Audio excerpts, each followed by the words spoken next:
This is Eagle Al, and let's get straight into it. Jalen Carter had an official visit with the Philadelphia Eagles. Um, no brainer. Jalen Carter is a dog. He's a stud. Look at the game tape. The way he can, the attention he commands, it can free up other people like Hassan Reddick, like a Fletcher Cox, like Josh Sweat. It frees up people a lot, and he could get sacks himself. He's very athletic, very quick, very fast, know how to get the quarterback. And his talent, man, he's just so talented.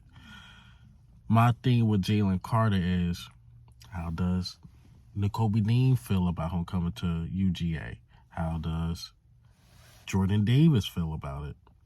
It was reported that when that teammate passed away in that car crash, they was very hurt.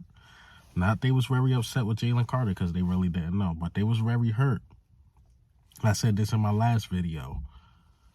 Do N'Kobe Dean or Jordan Davis call Howie Roseman? Like, look, Howie, we know he's talented. We know he's great. He has the potential to be great, but we don't want him here. We don't want him here. How do Howie respond to that? These are not just 35-year-old guys you could get rid of. These guys were just drafted last season. It's like the locker room, and I feel like I'm repeating myself in my last video, but the locker room is just so good right now. Do you want friction in the locker room with these Georgia players? Is it worth it? Or maybe there ain't no problem. Maybe it was on some young junk drive, and then unfortunately somebody passed, and N'Kobe Dean and Jordan Davis can, understand and forgive him for that. Like, it was an honest mistake. But it's just the little ticky-tacky things, which I personally believe, like, a team of somebody's leaking this about Jalen Carter. It's the mug shot thing when he was in jail for like 10 minutes.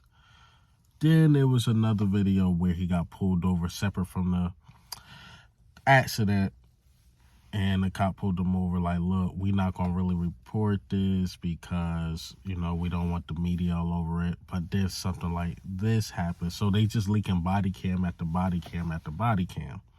So there's definitely a hit campaign. Somebody is leaking this stuff on Jalen Carter. Do I want him? I say yes. But I'm speaking from an organizational point. I'm trying to see it like in a business mind. Like, okay, we got guys that played with him before. Ask these guys and see what they think. And if they don't really like him, then we probably pass up on him. Well, he is interviewing with the Bears today too. So the Bears might take him before us anyway.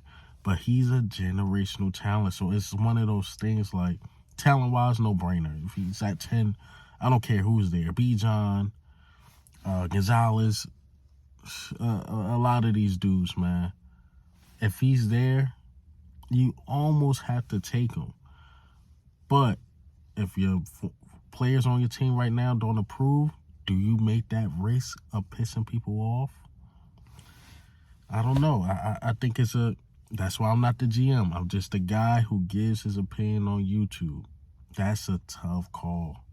But if everything is smoothed out, it's a very, very easy call for Howie Roseman. I'm talking about a guy who could be with us like a Fletcher Cox 10 plus years, like a Brandon Graham 10 plus years. Yeah, him gaining the weight and looking bad on his pro day is a huge concern because he can definitely be a bust.